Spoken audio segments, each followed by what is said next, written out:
Hey guys, it's Robin, RsIslandCrafts. Welcome to my crafts room.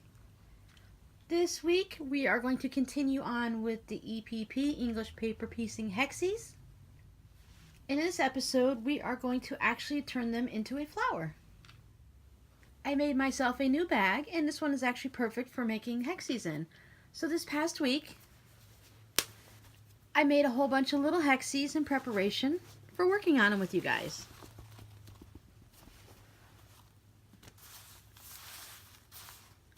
Looks like a lot, but actually, to make a quilt you need hundreds and hundreds, if not 1,000. I haven't figured out how big my quilt's going to be, so I don't know exactly how many I need. But while just sitting around watching TV or sitting at doctor's office and waiting rooms, I just went ahead and made a whole bunch of these. So like I said, today we're going to put together at least one of these, and I'll show you how I sew them together. Since I haven't chosen enough red fabric yet, most of it is blue, I'm just randomly deciding. Sometimes I'll put a red in the center, and sometimes I'll put 2 reds on the side. And for this one, I'm just going to put 1 red in it, and I think I'm going to go ahead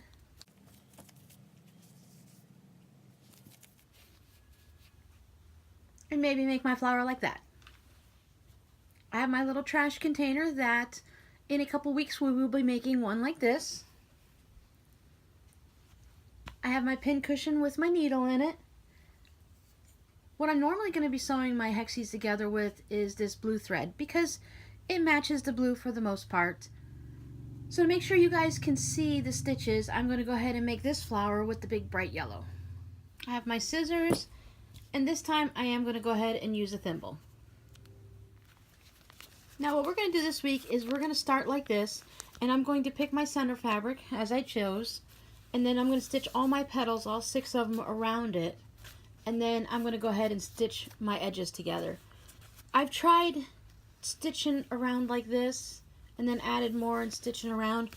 But I kind of like having them all together like this.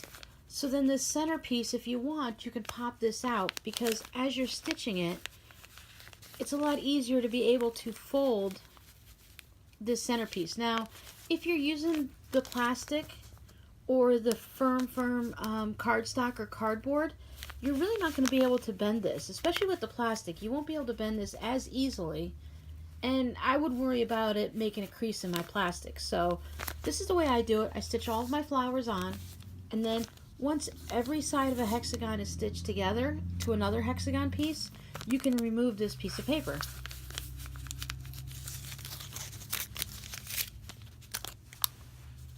Which now makes this extremely easy to bend. Okay?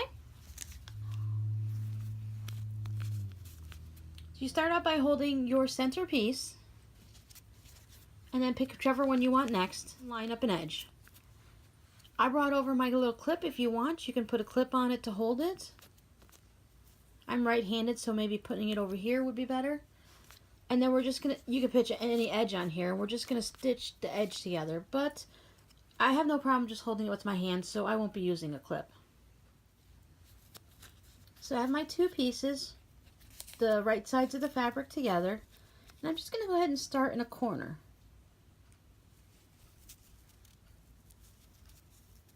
Stick my needle.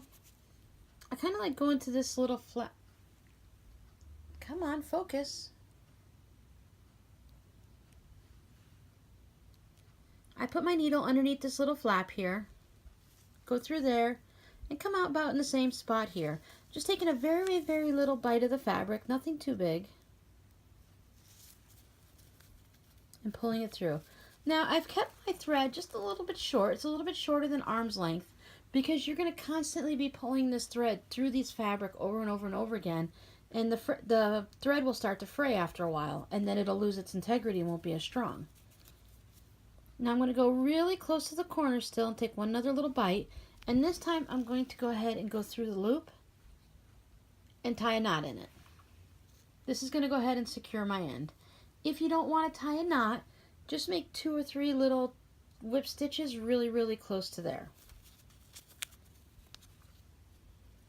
And then, I don't know an exact measurement, maybe a 1/16,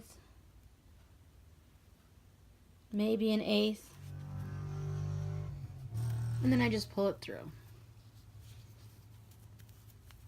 Now I'm going to continue just taking small bites of the back hexie and a little bit into the front. And as I'm doing this, I can usually feel the paper. My needle will kind of like glide right along the paper, so I'm staying in that poofy part. Remember I said I don't really iron this because I like this edge to stay a little fluffy. So I'm just staying into that little extra floofy bit there. Just taking little whip stitches down through. Some people are very specific and they only put like 12 stitches for the whole length. I don't count them. They're basically about a needle width apart. I'm just grabbing a small little bit of each piece of fabric, just a few little threads of it. And I'm just working my way down. If I feel like I've taken too big of a chunk, I just pull my needle back out and do it again.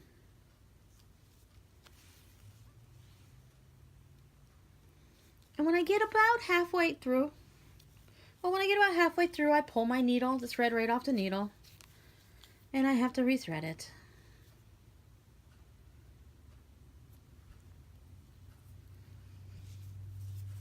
So when I get about halfway through, I like to put a little knot in my stitch. Now this isn't necessary, it's just a little extra security that I like to put in. If something happens, and between this knot and here, if a thread breaks, you're only going to get a hole in this small section. It's not going to come undone all the way around your hexagons. It doesn't really take much more. It's just one of those little things that I've just kind of picked up along the way and that I like to do.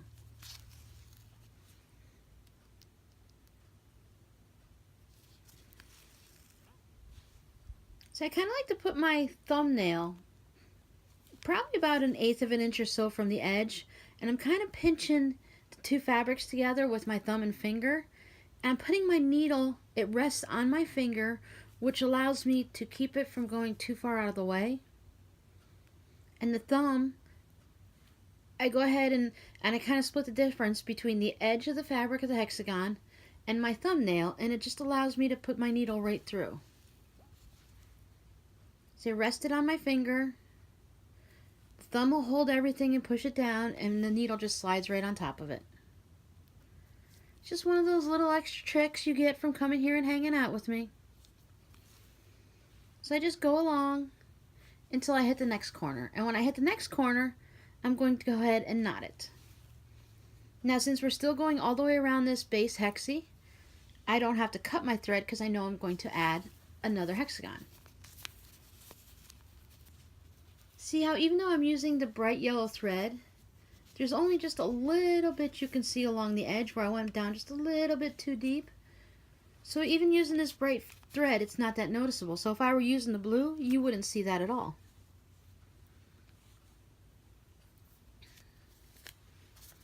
So I go ahead and take my red one, and I'm going to go ahead and do the same thing. I'm going to start in the corner and come up through both hexagons. And then when I do it again, I'm going to go ahead and add a little knot there. That's just going to secure my corner, because your corners are your weak spots.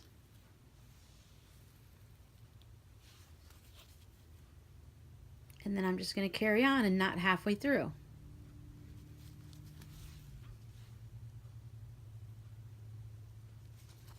This one has cardboard in it instead of the freezer paper, so I can feel the thickness, and it's a little bit more difficult for me to work with. That's why I like the freezer paper.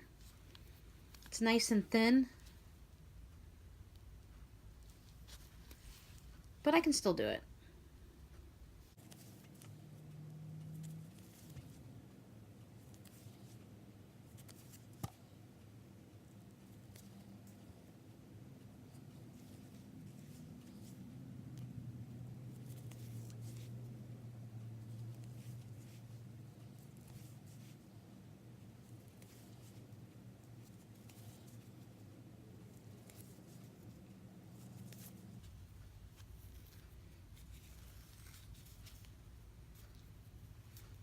As the only problem with this leather thimble is as it gets older, the seam has started to pop out more and more, and I keep catching my thread on it. I'm starting to really wear a hole right here anyway, so it's about time for me to pick up a new one. I like to keep about 3 or 4 in the house so I have it with every project that I have. That way I'm never shuffling around and looking for one. I just wait till Joann's has their they usually have a 50% off sale on their supply wall, whatever they call it. Alright, so I just work to the corner. And when I get to the corner, I go ahead and put a knot. Then I just keep going, and I add my next hexagon. Now as you see, I have 7 different colors here. Like we talked about before, you can have them all the same color or with a different color in the center or totally different all the way around. With this one, until I have to, I'm just going to try to mix them up so that within each flower there's no repeats of colors. I don't want to repeat the fabrics within the same flower too much, so I'm just trying to keep them all different. So I'm going to go ahead and keep carrying on, and I'm going to stitch all of these on just like this until we have a floppy flower like this one. As you can see, this one I went ahead and used the blue thread that's kind of matching most of the colors, and you really can't see it around here, but I'm going to go ahead and continue on using the yellow so that we can see it a little bit better. Now the stitch that I've been doing to put this on is a whip stitch. This is one of the most common ways to do this flower, to stitch them together. You could do a running stitch, you could do a ladder stitch, and they do a flat fold whip stitch, ladder stitch thing where they keep them flat like this, and they stitch it just through the back so it never goes to the front whatsoever, so you'll never see the stitch. That's a new one to me, and I haven't gotten too much practice with it, so I just basically stick with the whip stitch. But now that we got to this point, we have some options. We can stitch each side and cut our thread and start over, or what I'm going to do is I'm going to start here, I'm going to stitch this, then I'm going to sneak my needle underneath this fabric here and stitch back up that way. There's no right or wrong way to do this because I'm going to put a knot here, a knot in the center, and a knot here. I could easily just cut my thread and start again, but sometimes I don't know if it actually saves time, but I'll show you both ways. So I'm going to fold it in the center here because I've already pulled my freezer paper out, as you saw. So that way I can fold it in my left hand. Once again, if you want, you can clip them together to hold them. But I just hold it with my hand. If they were bigger pieces or bigger hexagons, like my stars and stuff like that, they're larger pieces, I like to use the clips. But for something just this small, I can just hold it in my hand.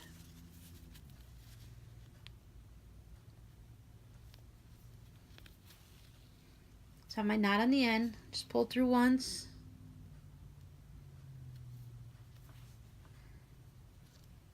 And then I secure my end.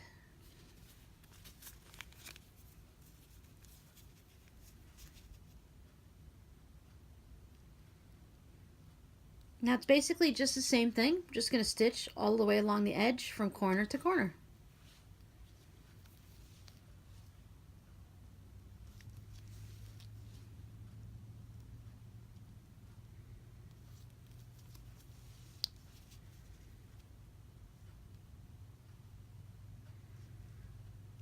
Got something funky going on there. Ah, see, I got a little knot.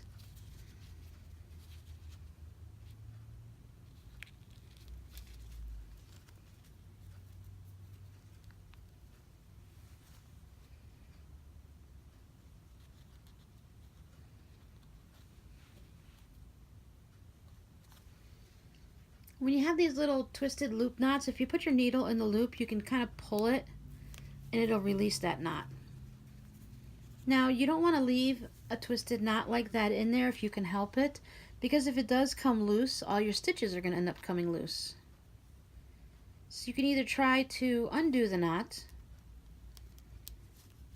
or you can just cut your thread and start all over.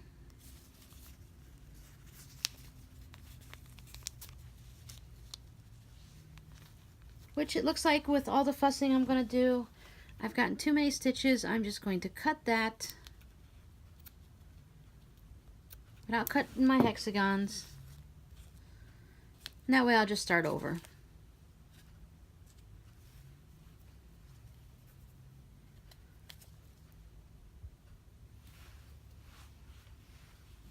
Crisis averted. Do my quilter's knot this time. Wrap it around 3 times. Pull it through.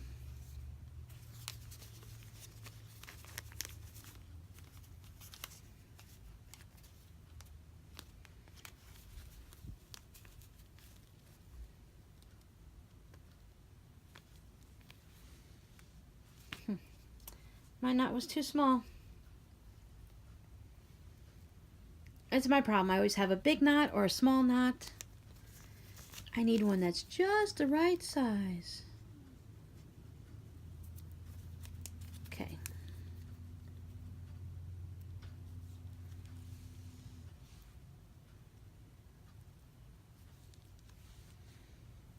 Now I try not, dumb thimble.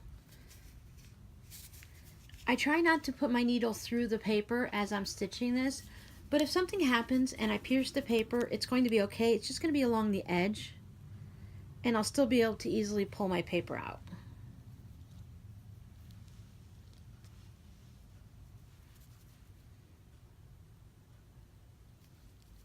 So I'm just going to stitch along until I get to the end, and I'll be right back.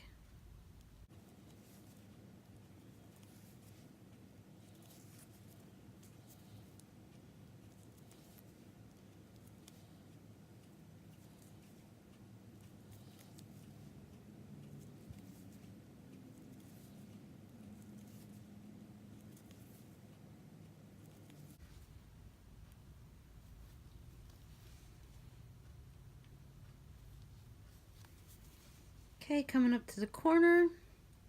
I'll make sure I get the corner on the bottom hexie and the corner on the top hexie.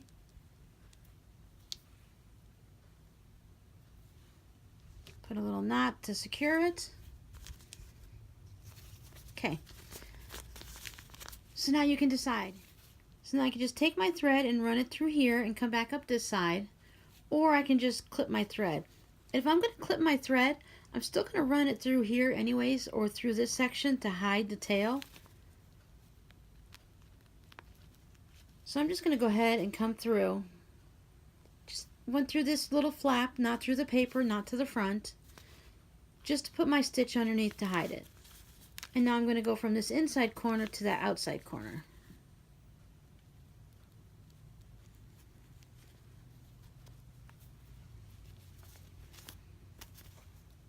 I'm not going to pull it super tight because I don't want to pull all my hexagons. So I just want this part to lay there nice and flat.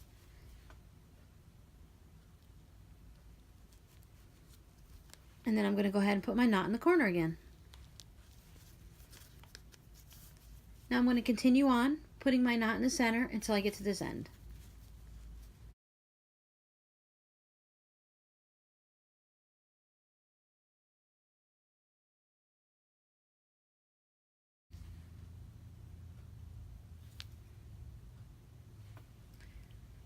I don't even want to tell you how many times I stab myself with the needle. I probably need to have a thimble on this thumb too, just to protect it.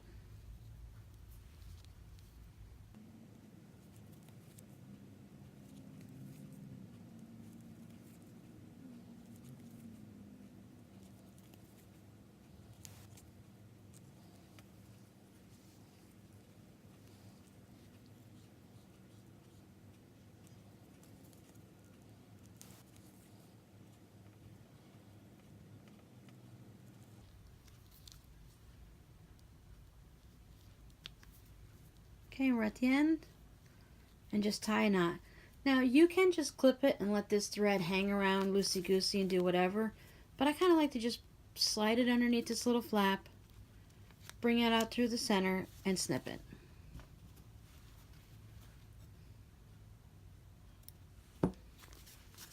Now if you didn't want to clip it off, you could run your thread back through here, and then come up this side, but that's a little bit too much extra thread for me.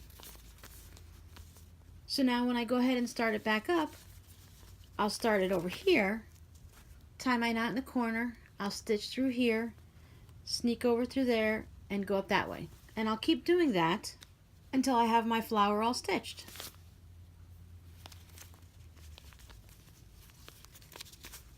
You can see the thread, the little yellow thread, just a little bit, but it's not too bad. I'm still going to use the flower. I'm not going to take this apart and restitch it or anything like that. This one's still going to go into my quilt just like it is. I'm not going to worry about that little bit of yellow thread popping through, because once I get them all together and I start quilting it, you're also not going to be like this close up, so it's not going to be that noticeable. So now, as I said, we've removed the paper from the center. I cannot remove any of my paper from these edges because I still have 3 sides that aren't touching something else. Now if I were to go ahead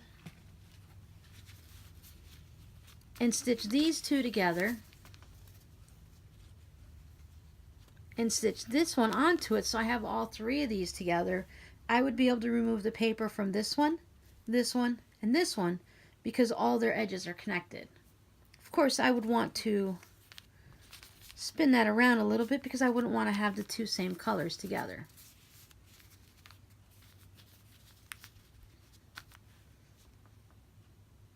Did that help everyone? If you have any extra questions, let me know down below. It's kind of hard to bring it up to where the camera's going to actually see it and not be blurry, and you to actually still see what's going on without having my hands too much in the way. But that's how I make my hexagon flowers. And the next video we do, I'm going to show you, I'm going to be adding white for a trail to go around these flowers.